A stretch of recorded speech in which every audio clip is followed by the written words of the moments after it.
Mas você gosta de reclamar, hein? Pelo amor de Deus. Você gosta muito de reclamar. Não pode ser. Ó, você ainda não entendeu que empurrar o carro vai ser muito bom pra nossa teleaula de hoje? Vai ser bom pra teleaula. É verdade, não é desculpa não. Sabe o que é? É que nessa teleaula nós vamos começar a entender um conceito que é muito importante em física. O conceito de força. Nessa teleaula, você vai ver que a força é um vetor. Vai aprender como se mede uma força.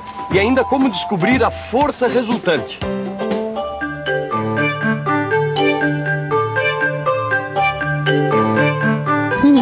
Dá uma força para empurrar um carro. Essa é a típica situação que o conceito de força que a gente usa no dia a dia tem tudo a ver com o conceito físico de força.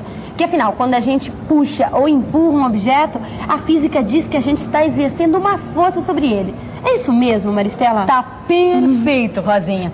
Mas tem que lembrar que existem situações em que a gente pode exercer uma força sobre um objeto sem precisar encostar nele. Olha só, quando a gente aproxima um ímã de outro ímã, ó, esse ímã se afasta, se aproxima, quer dizer, esse ímã está exercendo uma força sobre o outro sem entrar em contato com ele. Ah, mas peraí, tem outros exemplos desse tipo de força, não tem?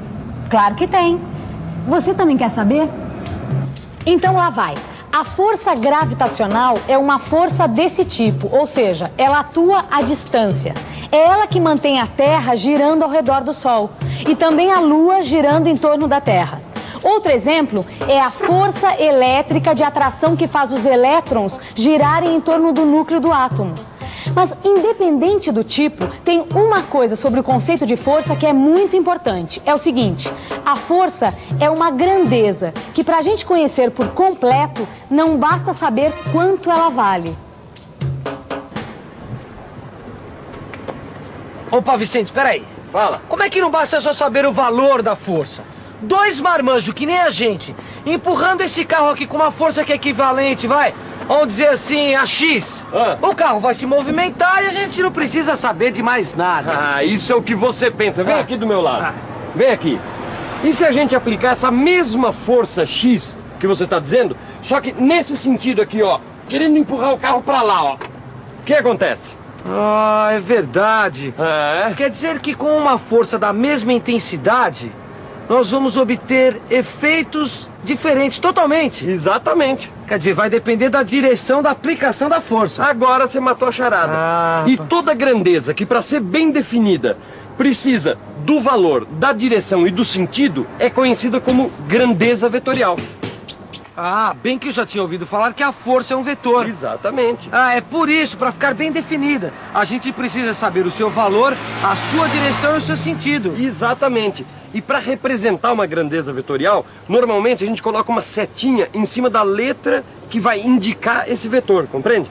A força, por exemplo, a gente representa com a letra F, com uma setinha em cima, que deve ser lido como vetor força. Quando a gente estiver se referindo apenas ao valor da força, então a representação é a letra F. Ah, e o valor da força também é chamado de módulo. Opa, mas espera aí. E as grandezas deslocamento, velocidade e aceleração também são grandezas vetoriais. Porque, olha, elas também dependem da direção e do sentido. Faz sentido isso que você está falando, hein? Será que as grandezas deslocamento, velocidade e aceleração são grandezas vetoriais? Por favor, cidadão, se o senhor fosse nesse sentido aqui, com uma velocidade média de 60 km por hora, quando é que o senhor ia chegar na Lapa? Nesse sentido aqui eu não chegaria nunca, porque a Lapa fica do outro lado. Olha, tá vendo só? Pra gente fazer previsões com base na grandeza velocidade, não basta só a gente saber o seu valor, a gente tem que saber o sentido e a direção. Isso quer dizer que a velocidade é, de fato, uma grandeza vetorial, o que vale também para o deslocamento e a aceleração. Registre essa informação aí e vamos em frente. Você já sabe que para medir uma grandeza é necessário um padrão. O metro, por exemplo, é um padrão fundamental para o estudo do movimento. Mas o assunto da nossa aula de hoje é força. Então minha pergunta é a seguinte: o que significa um empurrão ou um puxão padrão? E ainda, como se estabelece um puxão padrão? Eu vou dar uma dica, hein? Tem a ver com a forma com que a Terra atrai os objetos.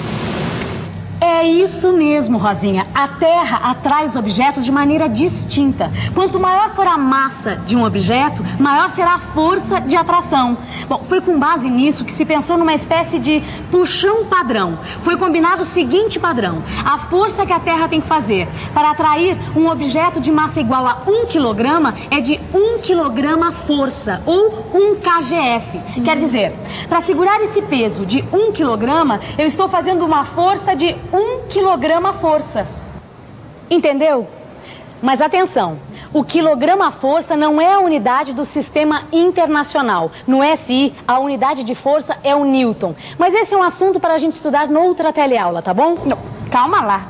Não adianta nada ter o padrão sem um instrumento de medida para comparar o padrão com outras forças. Mas esse instrumento de medir a força existe, Rosinha, e se chama dinamômetro. Bom, no fundo, os dinamômetros são como essa mola aqui. Dá só uma olhada para ver o que vai acontecer com a mola. Aí tudo vai ficar bem entendido. Quer ver? A mola deu uma esticada. Muito bem, esse é o princípio. A gente mede quanto a mola deformou ou espichou para o puxão padrão, ou seja, para o quilograma-força. Depois é só colocar outros pesos com massas diferentes, ver quanto a mola deformou e fazer a comparação com o padrão. Você está dizendo que existe uma proporção entre a força que puxa a mola e a deformação que ela sofre? Exatamente, é a chamada lei de Hooke. Hooke foi o cientista que descobriu essa lei, que diz que dentro de certos limites existe uma proporção direta entre a força aplicada em uma mola e a deformação que a mola sofre. E essa lei é muito fácil de ser comprovada na prática.